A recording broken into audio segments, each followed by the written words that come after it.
What is going on, everybody, and welcome into another edition of the Unreasonable Odds podcast presented by DraftKings. A special episode today for numerous reasons. As you may see if you are watching behind me, I'm actually in the podcast studio that we normally record in for the first time in like 16 months. So that is cool. The world is bouncing back. The thing is, the reason Steve Buchanan is not sitting side by side with me, my co-host, is because it's not up and running yet. But it will be soon. He's literally on like the other side of this wall in our other studio. And we are on Zoom as we have been for the past 16 months or whatever it's been. So we're moving in the right direction. The other reason we have a special episode today is courtesy of our good friends over at VSiN, our guest, the host of Follow the Money, one of the elite gambling shows, sports betting shows in the industry, I will say. Big fan. Mitch Moss is with us today. How you doing, man? Well, you're too nice, guys. Thanks for having me. I really appreciate it. Yeah, no problem. Of course. We get it out here in Boston on Nesson. So, I'm always doing some work in the morning, throw you guys on and really enjoy it. I think it's, a very unique show of its kind to be able to go that long on sports betting and cover so many topics on a daily basis. Oh, thank you. It's a fun show. Obviously, it's we like to have fun on the show as well. So we spend plenty of time, obviously, talking about sports betting, sprinkling in, some off humor kind of like topics once in a while as well. But I think you kind of need that to stay sane, like 3 hours every single day, For sure. Yeah. All right. Well, we'll try and continue the trend of having a little bit of fun here to start off and play a game that we've been playing with our guests recently, called Know You Better. So obviously you are, an experienced sports bettor, a guy out in Vegas with some experience here. So we'll start off on a high note. I don't care if this is your biggest money win or something that you hit at plus 10,000 that you had $2 on. What is just your favorite win in your sports betting career? It has to be, now this is coming up on, it is actually the 15-year anniversary of, I won a football contest out here with my betting partner at the time in 2006. It was called The Last Man Standing. And, we have so many contests now out here in Las Vegas. Obviously, DraftKings has incredible contests during the football season as well. So they're becoming more popular now that obviously legalized sports betting is in so many states, which is great. Back then, really didn't have too many. That was one of them. And it was a unique contest. And so you pick one game every week against the spread. And every game comes with the hook. So there are no pushes whatsoever. Either you win and you advance or you lose, and then that's it. And the way it works is you can get up to 5 entries. If you buy 4 of them, they give you the 5th one for free. Or you can buy 1, 2, 3, whatever, how many you want, up to 5. And so in 2006, I think I want to say it was fewer than 1,000 people were in it. And my buddy and I actually won that in week 9. And so and it was we split like, a little bit more than 17,000. Back then it was, really, really cool. Hell, I'd take that today, obviously. Yeah. But just to kind of have that's going to, and that's by far the most success I've ever had in a betting contest before. But to actually say that we won one of those out here in Las Vegas is something that I can, kind of like, have on the resume, so to speak, forever. And that's a pretty cool thing. For sure. That's awesome. And no, 17 grand today, that is still something. So yes, I would. It is for sure. Yeah. I would very much like to win one of those as well. Me too. All right. We got to flip the script here. Sports bettors, we can come up with these every morning. We can tell you our worst bad beat from the night before. But what is the one that is just etched into your brain that you will never get over? It was actually a bad push. And this was in 2004, and many people know the game, right? It was Final Four, UConn and Duke. It was the Chris Duhon three-pointer at the buzzer. But so leading up to that, I had probably still to this day my best March Madness ever. I mean, the first couple of weeks where everything was going my way. I mean, I was getting lucky bounces and shots at the buzzer to go in to maybe go over a halftime total by a half a point or whatever. So I was really, really fortunate that year. And going into that game, like immediately, as soon as we knew that was going to be the matchup, I thought that Duke was going to have an impossible time slowing down Emeka Okafor. I thought he was going to destroy that team down low. The only thing that could hurt my chances, I thought, was if Okafor got into foul trouble. So anyway, I'll get to that in a second. But I basically, I didn't put all of my winnings in the first couple of weeks, but I took a large chunk and I put it on, and I made the mistake. It was UConn 1.5 for the game. I bought it down to 1. I should have just done UConn money line. But instead of that, because I told myself at the time, I'm like, what are the chances it's going to really land on 1? So I'll be safe is what I said. And I'll buy it down from 1.5 to 1 instead of doing the money line. And I think it was at the time, I only had to pay 10 cents for it. So it was $1.20 is what I laid. But the money line was like minus 130 or right in that neighborhood, obviously. So I could have just paid the extra 10 cents and done money line. Well, and then for those who don't remember, the game starts off where Okafor gets into foul trouble, like right out of the gates. And so Duke dominates like 30 minutes, the middle portion of the game, and they're incredible, right? And they had to lead the entire time. Then Okafor, like Calhoun sat Okafor for a lot of that game. He comes back in the second half, and the game goes exactly how I thought it was going to go in my head. He comes back, he punishes Duke down low. He's phenomenal. They come roaring back. They take the lead. He goes to the free throw line late, hits some free throws. They go up by 4, and I'm celebrating like this is incredible. Like, there's not enough time on the clock. Like they're not going to get hit a 3 at the buzzer and push this game. And I honestly, at this point, after 2 hours of this, I had a migraine because of the pressure and the stress. And I'm young. I was like 25, 26 or whatever. And I had the biggest bet of my life at the time on this game, right? And so I'm kind of like finally exhaling at this point, like, hey, I have a winner. This is really cool. And then, 2 seconds left. They get it to Duhan. He crosses half court. And so he goes up. It's off 1 foot, by the way. Off 1 foot. There's a defender coming at him. He like ducks like this, goes up and under, kind of a double pump, puts it up with one hand from 35 feet off the glass and in. And so I'm sitting there just like, what just happened? And my mouth is on the floor. And I'm like, are you kidding me? And I let out some other words than that, obviously. And I'm just like, I was speechless for like, after that, for like 5 minutes, like, how, what, why?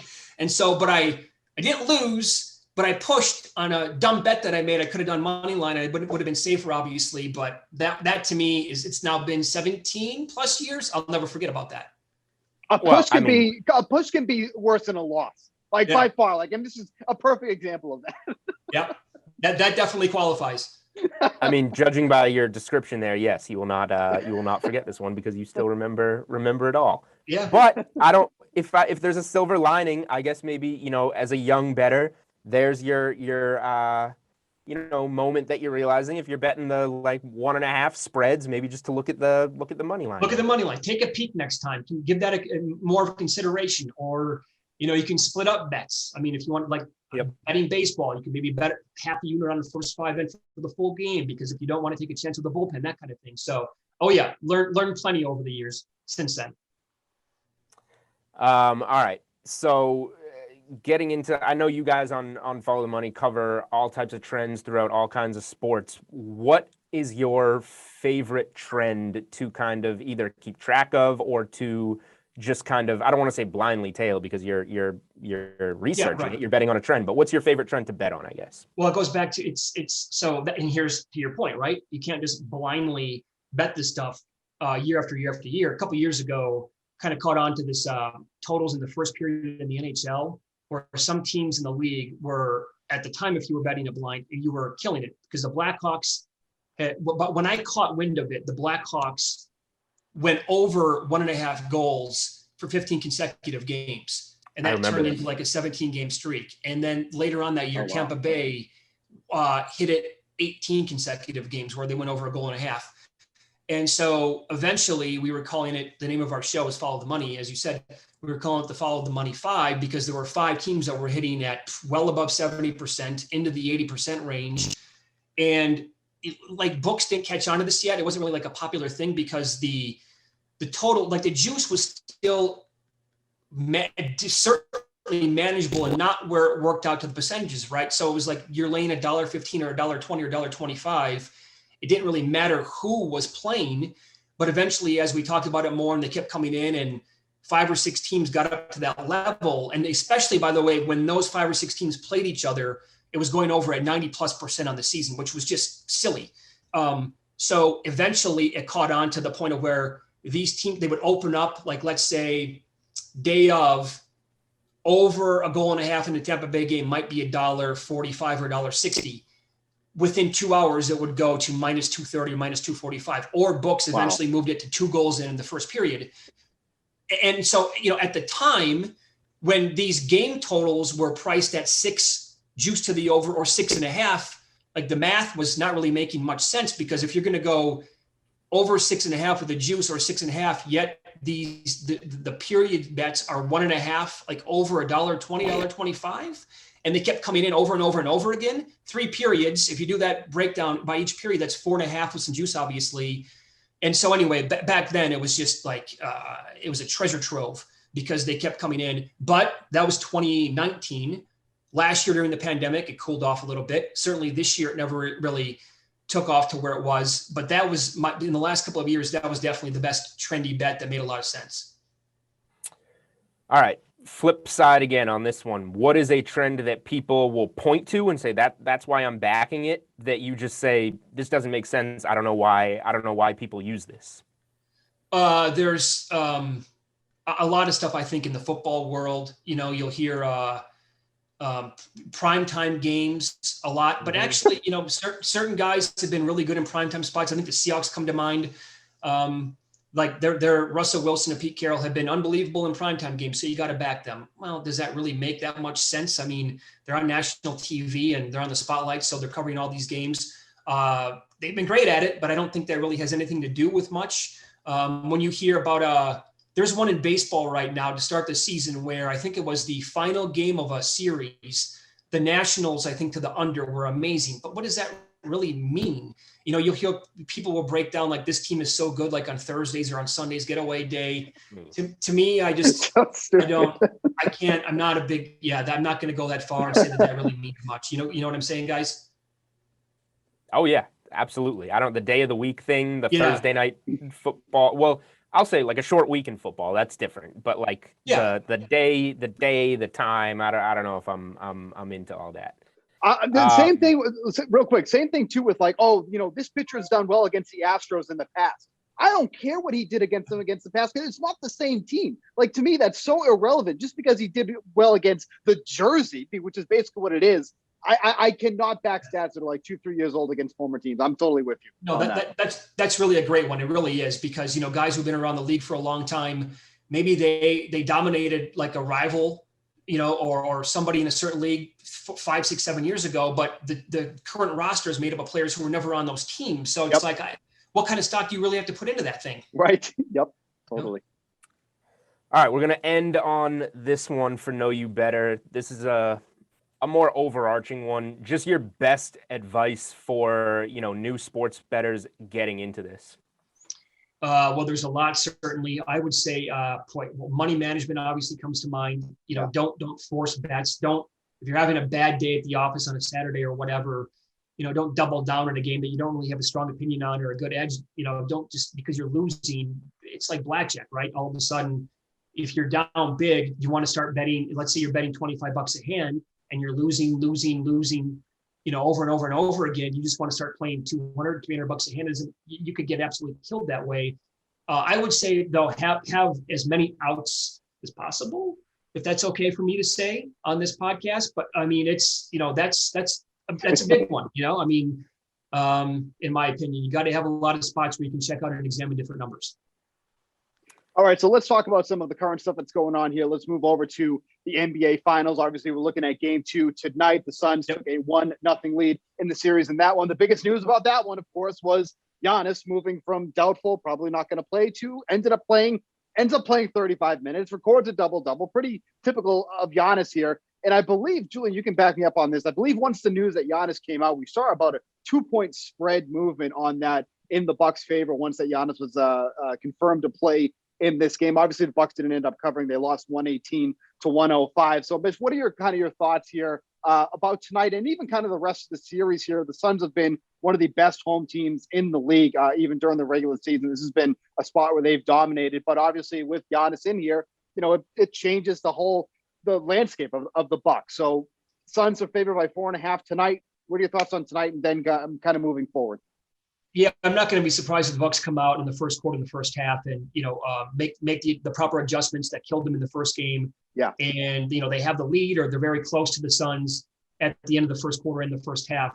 Certainly, I think we can all agree that the team has to have Giannis to win the series, right? I mean, if Giannis would go down with an injury or that, he would something would come up again with the knee. I don't like the Bucks' chances. And in fact, it might be a 4-game sweep or a 5-game series that way. But I think, I don't love Budenholzer. Monty Williams had a hell of a season this year. Arguably was the coach of the year. He didn't win. He had a great argument for it, though, obviously. So I think Monty Williams has the coaching edge. I will give Budenholzer the benefit of the doubt coming out of the gates tonight to make those adjustments. But then how will the game play out after that? I thought Giannis, and this probably is based on the expectations that I had for him. I did not expect him to look great or look normal, I should say. And he kind of did. And so that was pretty promising. That defensive block that he had kind of tells you all you need to know about where he's at, I think, percentage-wise. But my biggest question is, if the big three don't step up for this team at the same time, and they really, like Giannis, Holiday, and Middleton, it's not like they have great games all at the same time or at the same night, which is they just can't all put it together. So if two of the three can play really well tonight and have big games, I still think they're going to need somebody off the bench to have a big game. And look, I thought Bobby Portis, it was all about matchups, right? I thought Bobby Portis, I was like screaming on the air for him to get more minutes early on in that series. I thought there was a spot for him against the Hawks, and he played really well. Not so sure, if there's a great spot for him against the Suns with matchups, but I would if he doesn't give the Bucks much off the bench, then where is it going to be coming from? Because I don't really trust anybody other than Portis in terms of overall depth. And PJ Tucker's not going to give you many points. He's out there to defend. And, Lopez had great moments against the Hawks.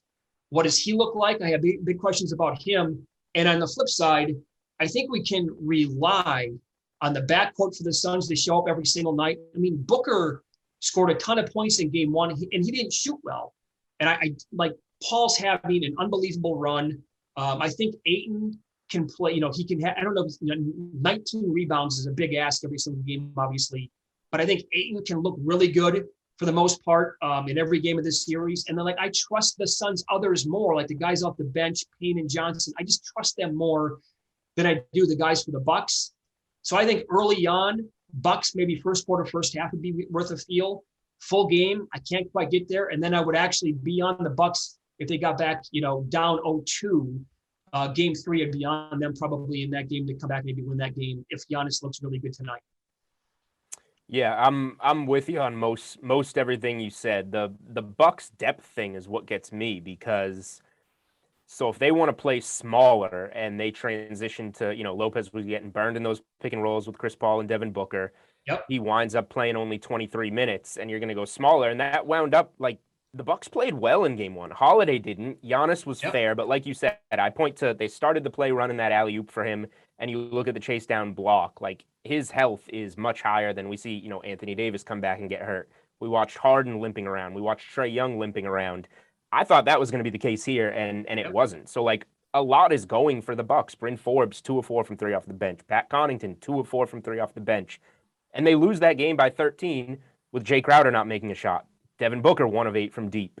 I keep looking at this and being could the Bucks bounce back? Sure, but they played pretty well, and I think the Suns can even play better than they played in game one. The Ayton matchup is real. There's nobody to cover there. So I'm having a hard time getting off the Suns in game 2. And just some of the matchups you talked about, point to player props for me, like the Ayton 29.5 points, rebounds, assists. It feels like he's going to be in a good spot again.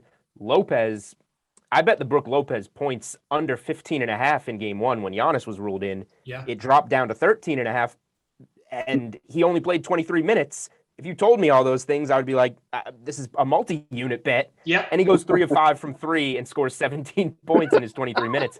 I still think Lopez unders on the 13.5 number for points or 19.5 points, rebounds, assists, however you want to do it. I think his role is going to diminish in this series. Yep, I'm with you on that. I think Lopez under is a good angle on that for sure. But what you were talking about too, if Holiday doesn't go over his point prop or his points and assists, whatever tonight, I don't think the Bucks he's got to play better than this. They gave up a lot for him, a lot of depth, Yes. and that's what they're hurting on the bench, obviously. And so in terms of the overall adjustments, I would not rush out to bet Chris Paul's points over tonight. Guy's been awesome. He scored a ton of points in game one, but I think that's where the adjustments come from. And I think the Bucks will neutralize him scoring, but I think where he picks up tonight will be dishing out assists. So I think earlier this morning when I was taking a peek at it at DraftKings, that the assist prop was 8.5 juice to the over. I won't be surprised if he dishes out 10, 11, 12 assists tonight. And I think his double-double number was plus 130. I think he'll get to 15, 16 points, but I think he's going to be more of the facilitator role tonight. And that's what's going to burn the Bucks. So this is maybe real quick, like we were just talking, splitting up bets. Maybe you want to go some on the over 8.5 assists. Maybe you want to go some on the double-double to be safe there, because if he's going to get the 10 assists, you're probably going to bet the plus 130, plus 135 double-double there and just say he's going to get there with points. Yep, that's the way I would approach it for sure. Yeah. By the way, I'm with you on that. I mean, what you said about maybe liking this, you have a tough time getting off the Suns in game two. I can't find myself. I'm looking right now. Certainly, I don't imagine myself being on the Bucks for the full game. That's why I was telling you I'd look at the Bucks only for the first quarter or first half. So real quick, I just want to talk about the series line in this one too. Obviously, the Suns are huge favorites here, minus 295, but you can get the Bucks at plus 235 for the series. Now, I think it's a pretty big consensus that we all think the Suns are going to win this year. But if the Bucks can even up this series, then they head home. They played very well at home. The Suns have been a very good road team too as well. But with how well Giannis looked in game one, if we can continue to see that, is there still value here in taking the Bucks at plus 235?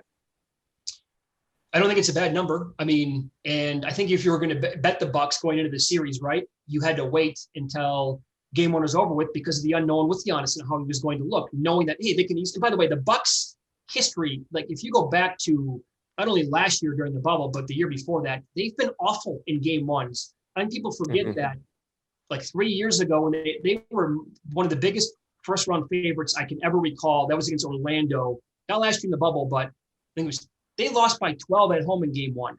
The series against the Celtics in 2019, they got blown out. I think they lost by 22, if I recall correctly, in game one. They came back and won the next 4 games of that series. So they have typically been a bad game one team. The Nets series, the Hawks series at home, they lost. So it's like a thing for this team. They come back and they bounce back to win these series. So I'm not freaking out quite yet. In fact, I do like the Suns in the series, but even if they win tonight, I'm not going to tell you that the Bucks are completely out of it, because what happened? Well, the Suns, they did their job at home. And, as we know, going back many years now in the NBA, things get a little bit different when the series shifts and it moves from one location to the next. I wonder what that number would be if the Suns win tonight for the Bucks to come back and win the series then. Because I'm not going to, even though, the Bucks did play well and they outscored the Suns by 15 points from downtown in that game and they lost by 13. I'm not going to rule them out yet, especially with how Giannis looked in game one. Milwaukee, we'll remember, Milwaukee was down 2-0 to Brooklyn and won that series. Now, the Kyrie ankle injury played a big role, but, who's to say Devin Booker doesn't roll an ankle and the same thing can happen? So It's been that kind of postseason for sure. Last thing real quick on NBA. This has been a really popular bet recently that I've seen everywhere on Twitter, on all types of shows, the Chris Paul MVP bet. This is one I will pump myself up for 1 second. My June 14th DraftKings playbook article, I said at the time, DraftKings had Devin Booker priced above Chris Paul in the NBA Finals MVP. Booker was plus 750. Chris Paul was plus 1,200. I wrote up, that is ridiculous. Chris Paul was 5th in the NBA in MVP voting. If you think the Suns are going to get there, you're taking Chris Paul plus 1,200. And now here we are, and we finally get to the finals, and Chris Paul becomes, thank you, Steve. I deserve that clap. We get here, and Chris Paul becomes the favorite, plus 160-ish, 170-ish before game one. Now they get a win. Chris Paul, probably the best player on the floor. Maybe it was Ayton, but I think the narrative-wise, people will go Chris Paul there. Now we're looking at like minus 143 on Chris Paul, and I'm still sitting here telling people it's not too late. If you like the Suns at over minus 300, it's going to be Chris Paul's award. You can Do you feel good about the kind of value you're getting now? No. But is it a better bet than the Suns to win the series at all that juice? Probably. Your thoughts on the Chris Paul MVP situation or the overall MVP situation? If you got I would think certainly that if you're looking to, if you love the Suns to win the series, that's one way to approach it, is to lay, what would you say, is $1.43 updated? I think it's $1.43 right now on DraftKings. Yeah, I mean, certainly that's the way, rather than laying more than $3 to win the series. Sure, that was because it's all. I try to tell people this all the time, right? And by the way, the Booker, again, he didn't shoot well, but he had, 28 points in game one. Ayton had awesome numbers, and he played an exceedingly well game. I tell people all the time, forget about what you think about the awards, right? It doesn't matter if you think, I'll give you an example, the National League MVP, to tie it in. It doesn't matter if you think a pitcher should never win the award. You have to think what voters will think about that, right? And that's the way it breaks down with the MVP vote here. If you like the Suns win this series in 5 or 6 games, and Paul still, if he plays at this level, forget about it. Nobody else has a chance. But even if he dials it back a little bit and other guys step up, this is his first finals appearance ever. Like the media, they vote on this stuff, not bettors or fans. So the media, they love narratives and storylines. Booker and Ayton could play out of their minds, and I still have a tough time thinking that voters will give it to anybody else other than Chris Paul. You know what I mean, right? That's the way it works with this stuff. Another example would have been the Coach of the Year in the NBA. I thought it was a great race between Thibodeau and Monty Williams. But the whole thought was, well, the Knicks have been terrible for a long time. That it's such a huge team and a popular team in that city. And by the way, a lot of the media is based back in New York and around that area. They love that whole storyline. They couldn't get enough of it. And Thibodeau won the award over Monty Williams. So that'd be my advice when it comes to betting awards. All right, let's switch over to MLB. Been the hot topic for quite a few weeks now. And, unfortunately, the DraftKings Sportsbook doesn't have any home run derby markets up yet, so we won't get too much into that. I want to get into this whole thing with the pitchers, Mitch. And obviously, this has been the story now for a couple of weeks. Garrett Cole has unfortunately been the cover boy of this because of how drastically his numbers have dropped. His strikeout numbers have been down. He's been giving up a lot of hard contact. Tyler Glasnow was very adamant about talking about how since the sticky stuff is gone, that's how he got hurt. That's how he injured his UCL, which is unfortunate because he could have been a legitimate Cy Young contender if everything was going right. I want to get your opinion on the overs hitting a lot more often now since kind of this has been implemented, because I feel like it's kind of a bit of odd timing too, because we're getting into like the dog day of summer now. A lot more humidity, which is obviously more ideal for hitting. But if you look at the numbers from the past few weeks, which is really when they started implementing this whole new rule, which is on June 21st, as of last week, the over has been hitting almost 4% more over the season total. It's been about a 50-50 split all season long. But the past couple of weeks, we've been seeing the over hit 54% of the time, 53% of the time. Do you think that the timing is just convenient, or do you really think that this whole substance thing is really hitting, allowing the overs to hit more, and we should be looking at the overs more? It's a great question. I think it's all tied in together. You brought up the heat across the country. I think that absolutely. I mean, typically that happens in baseball during the summertime when it's warmer outside, high humidity in a lot of these spots. Well, you see a little bit, an uptick in higher scoring games. That tied in with the timing. I think certainly the timing of the sticky stuff has something to do with this. You can't, changing the rules halfway through the season for one specific position, that's a little bizarre to me. And now all of a sudden you tell these guys that they've gotten so used to it, and all of a sudden I can't. Right. The Glasnow thing's a perfect example. And I have him on multiple tickets to win the Cy Young, and I bet him at 35-1. I have him at 35-1 to have the most strikeouts this year. And he was right in the mix for all of that stuff, right? And I thought his press conference was great when he's just like, look how big my hands are. His hands are like up to here. I can't grip the baseball. And all of a sudden my muscles hurt in places I didn't even know where muscles existed, that kind of thing. So Garrett Cole is a great example. Trevor Bauer's numbers until recently with what happened to him. The numbers, the spin rates were way down. Now Corbin Burns was awesome yesterday against the Mets. Didn't get the win, but he was very good. It's also the Mets lineup. But he wasn't the same pitcher that he was, that we saw in the first, 5-6 weeks of the season. Right. So I think it's a combination of all of this stuff where all of a sudden the velocity can still be there, But if the spin rate's down, some of these pitchers who were linked to it, their numbers, you can't lie. Numbers won't lie, right? So there's definitely an impact here. And it also kind of ties into the futures market for MLB too, because on DraftKings Sportsbook, for whatever reason, Garrett Cole is still the favorite to win the Cy Young. I don't know how that is still possible, but it is. But I think it's a great opportunity to look at this market. But because Garrett Cole is a minus 130 favorite, you are getting an incredible number on the rest of the field. Second in line, Carlos Rodon, plus 250. Lance Lynn, second, plus 55. And then Shane Bieber is really when it expands at 20-1.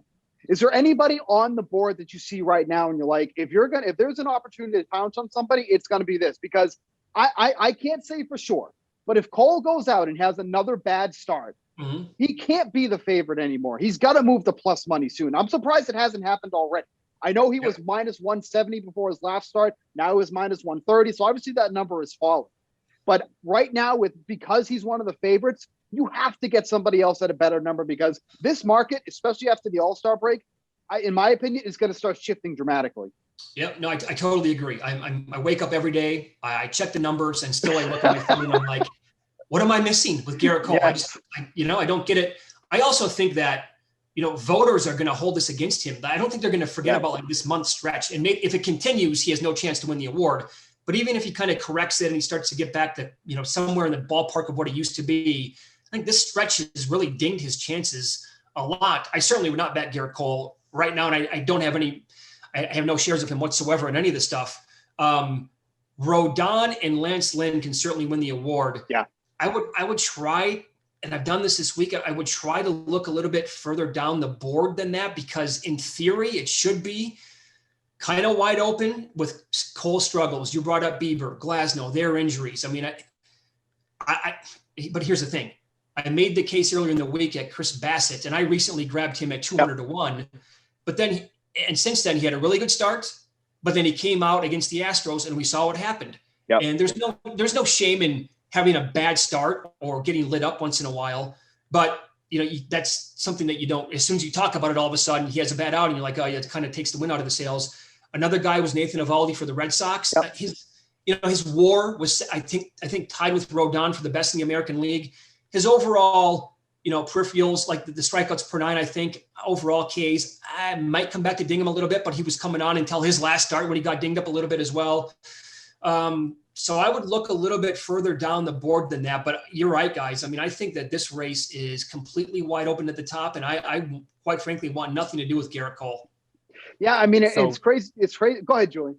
Real quick, Steve. I think, because we were just talking about betting awards before this in NBA, and I'm a super casual baseball bettor, Mitch. Steve's our MLB guy. I'm the NBA guy. Yeah. I dabble in baseball casually, but what you just said, because that's all I can think about, is that if I'm a Cy Young voter and Garrett Cole starts to not be dominant, but like gets better the rest of the way, am I still going to use my vote on the guy that's like the face of this whole sticky stuff movement and change? Like, it's just not a good look. Like, I don't think baseball wants him winning the award this year.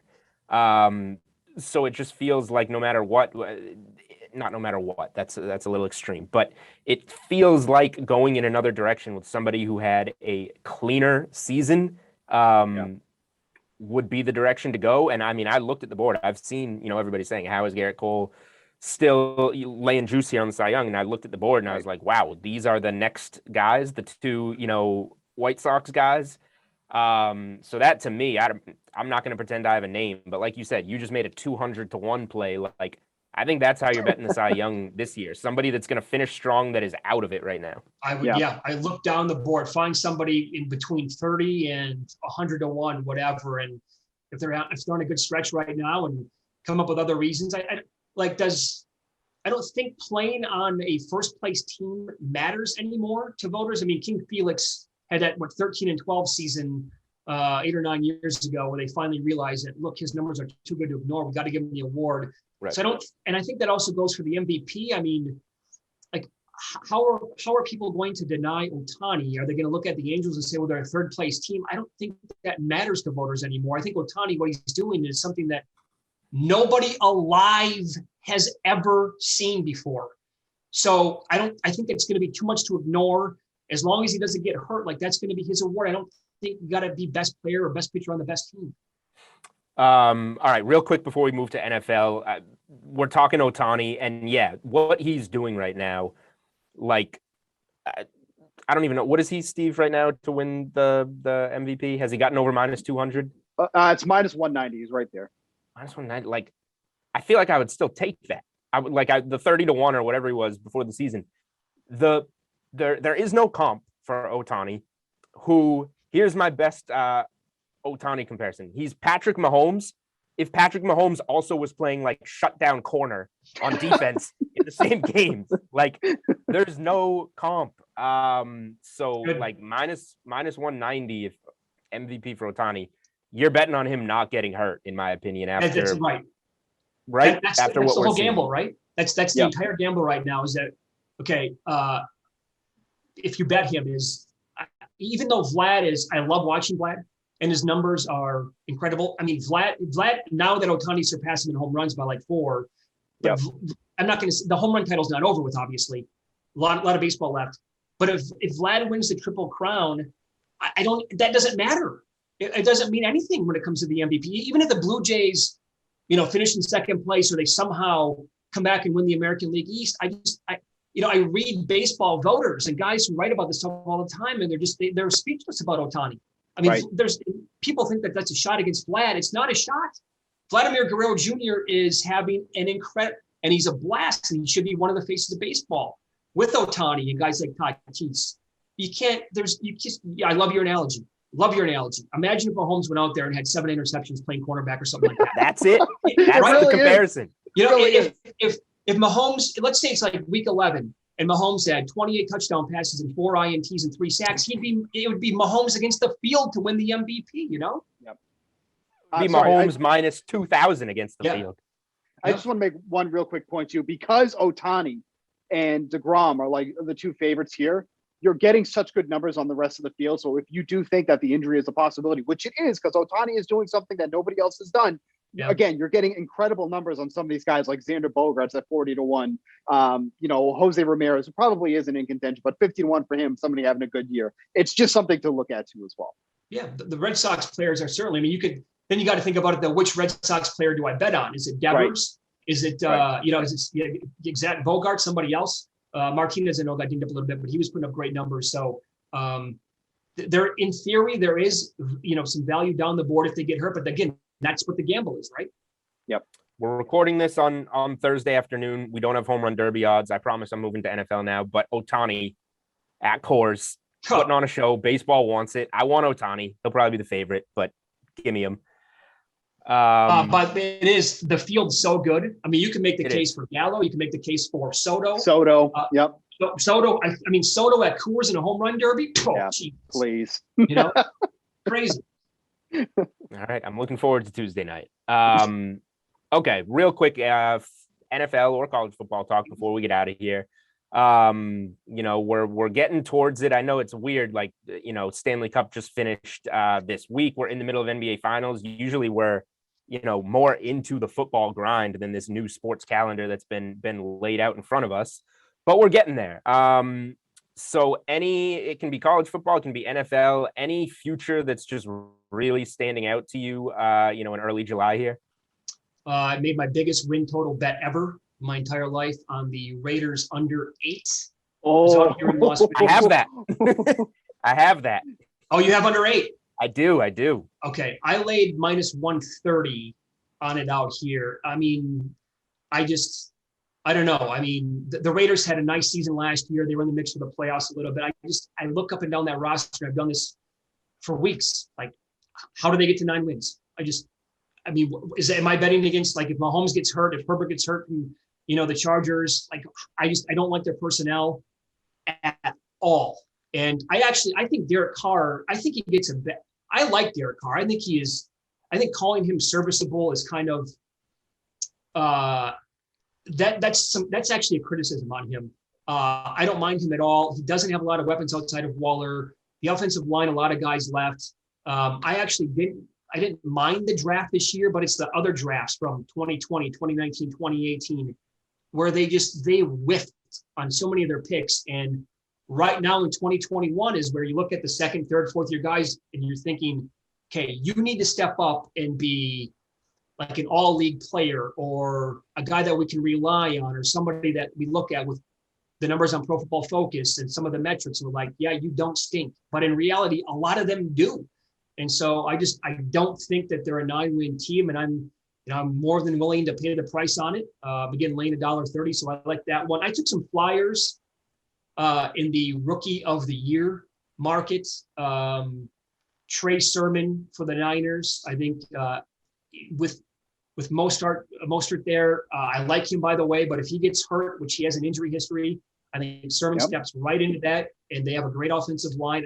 But I fully admit that I'm super high in the 49ers this year. I expect them to have a major bounce back. So I actually have 3 guys now. I have him at 60-1. I have Carter with the Jets at 90 or 100-1 to win the Rookie of the Year. And I'll be honest, I took Davis Mills, quarterback with the Texans. That could be, obviously everybody expects him to be the worst team in football, but I grabbed him at 300-1. And the thought process there is there's going to be no Watson, obviously, the way it looks. Yeah. And if something happens again to Tyrod Taylor, like there's a path for him, for Mills, to start a lot of games this year. And maybe, they're high on him. Other teams are high on him. If he's better than anybody expects, and he's a starting quarterback in the league for a lot of the season, I'll take a shot on that at 300-1. So I don't mind that bet at all. I like that you brought up the Raiders thing about that offensive line too. He was so well protected last year. It is not going to be like that this year. And that is going to make, I think, such a big difference. And no, I don't think it's being talked about enough. So when you say that this is a team that might struggle to win 8 games, I am totally with you here because, that was such a strength of the Raiders. And I don't think that people really realize that enough. And I think that's going to come into play with the lack of receivers anyways. That is going to make such a big difference for them. That's huge, huge difference. Yep, you're right. I think no, go ahead, Mitch. Go ahead. I was going to say, I think you're right, because when I hear people talking about the Raiders, and now I obviously live in a Raiders town, it's never like people all of a sudden have forgotten about the offensive line, how many guys left. Like that's kind of a big deal. I mean, you need that protection. And I actually, now that we're getting closer to the whole fantasy world, I am learning that a lot of fantasy guys I respect, they are way down on Josh Jacobs this year. Like they don't like him going into 2021 at all. And so, if he, and I know they addressed it, they brought in Kenyon Drake, but the receivers, I did not like the draft pick of Henry Ruggs. I think you're expecting him to have a major leap this year. I don't really see that. Yeah, he's super fast, but other than that, not in love with him. It's just, now Waller is he's a matchup nightmare. And how do you not love Darren Waller, obviously, but if you can somehow, figure out a way to slow him down or neutralize him, I don't like the offense at all. Jacobs wasn't I'm catching just enough. glad. Sorry, Jacob wasn't catching enough with a good offensive line. He's not going to be catching with a bad offensive line. No. Yep. I'm just thrilled that you guys are just, making some sense here on the Raiders under. I got the under 8 at -135, so I laid a little bit more juice than you. It must have been you that moved it down to 7. Biggest win total bet that you've put in. It's sitting at 7 now on DraftKings Sportsbook. I thought I was going crazy. I was on Sports Map Radio co-hosting the Diehards last night on behalf of DraftKings, a little special guest appearance, and we had Ken Thompson on out in Vegas. Okay. Yep. Great guy, respectable guy. I'm sure you know him out there. Yep. And he was telling me how he had the Raiders over 6.5 and over 7. And I thought I was going crazy. I thought I was missing something. I brought up the offensive line. I was like, the offensive line. So I'm set on it. I'm already in. I'm not changing my mind. I'm glad that you guys, that's weird. That happened to me just last night. And I was like, did I missed something? It's come full circle now. It has. Right. Exactly. All right. Well, I'm glad I can go back to feeling normal and feeling good about this bet after hearing why the Raiders are going to be so good last night. Yeah. And by the way, what we need to have happen is the Broncos to make a big move for Aaron Rodgers and for Green Bay to say, yeah, people forget about that too. I know. Small angle that could potentially, I don't think it's going to happen at this point, but I think if the Packers were smart, they would actually be open to, some deals. And I'll pick up the phone. I'll listen to what you have to offer. Because if the Broncos would offer I don't even know what the package would be. Judy, another player, draft picks. I think the Packers are out of their minds to not at least have that conversation, you know? I hear you. That's definitely something that you don't want to bet it because of that, but that's something you know in the back of your mind that say, hey, this bet could get easier if that happened. Mm-hmm. All right. Well, we went through essentially everything here. I'm trying to think. I think we got it all in, right, Steve? We're good. Yep. No complaints. No complaints. For Steve Buchanan, for Julian Edlow, for the Unreasonable Odds podcast. Thank you, Mitch Moss, the host of Follow the Money, with our friends VSiN out there in Vegas. Thank you for coming on with us, man. You guys are awesome. Thanks so much for having me. That was a lot of fun. Thanks, man. Anytime.